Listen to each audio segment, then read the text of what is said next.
តើថ្នាំអីដែលអាចព្យាបាលការៈហ្នឹងបានសួរថាអារម្មណ៍ហ្នឹងរបៀបម៉េចវាពិបាកនិយាយព្រោះបើសួរពីរឿងខូចចិត្តឯណាក៏ដឹងដែរតែឲ្យតែរឿងស្នេហាមួយគ្មានពីណាគេថាបែកបាក់គ្នាហើយសុបាយចិត្តទេអត់ទេចាវាសិតតែឆ្លងកាត់ការឈឺចាប់ទៅយើងឲ្យបែកគ្នាបានចានិយាយទៅតើយើងឆ្លងកាត់រឿងពិបាកក្នុងជីវិតមិនយើងអាចរឹងមាំបានចោះឥឡូវយើងនិយាយពីអាការៈអញ្ចឹងយើងនិយាយពីថ្នាំព្យាបាលតើថ្នាំអីដែលអាចព្យាបាលអាការៈហ្នឹងបានសម្រាប់បងមែនចា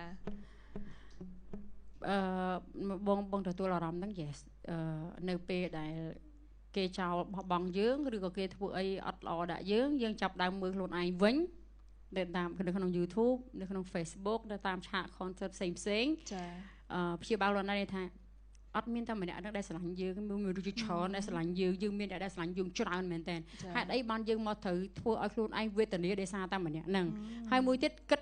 រៀងអាប់ឡើងបណ្ដោយមែនចុំខ្ញុំអ្នកចម្រៀងដែរតាខ្ញុំល្បីដែរតាហើយអីនេះត្រូវខូចចិត្តដោយសារតែម្នាក់ហ្នឹងអញ្ចឹងវាធ្វើឲ្យយើងរងមផ្លូវចិត្តលឿនមែនតើដោយសារយើងមានការស្រឡាញ់ច្រើនយើងមានការចូលចិត្តក៏ច្រើនហើយយើងមើលថាអូខេយើងពិតជាអស្ចារ្យប៉ុណ្ណាសម្រាប់ជីវិតរបស់យើងដែលយើងអាចខ្លាចជាអ្នកចម្រៀងមួយហើយដោយសារតែម្នាក់ហ្នឹងហេតុអីយើងត្រូវបោះបង់ចោលខ្លួនឯងគឺអ្វីដែលបងអាចព្យាបាលខ្លួនឯងបានគឺកន្លែងហ្នឹងហើយចាប់ផ្ដើមមើលខ្លួនឯងជ្រាវលើឆាកឮសំឡេងហូឮអីចឹងទៅវាធ្វើឲ្យយើងមានអារម្មណ៍ថា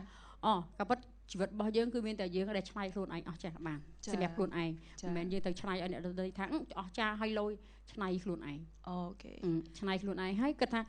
យើងគឺពិតជាអស់ចាស់មែនតែដោយសារតែយើងគិតថាអ្នកចម្រៀងគឺវាអត់ស្រួលទេរ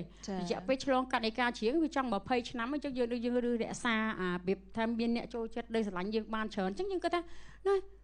អត់អីទេបាត់តែម្នាក់ហ្នឹងតែហើយរាប់ម៉ឺនអ្នកដែលស្រឡាញ់យើងទៅខ្វល់អីច្រើនហើយយើងគិតមួយទៀតឲ្យខ្លាំងហ្មងល្បីប៉ុណ្ណឹងដែរមកចឹងបែបចាអូយនារីរឹងមាំសម្ដេចនារីរឹងមាំចាយើងគិតថឹងហ្នឹង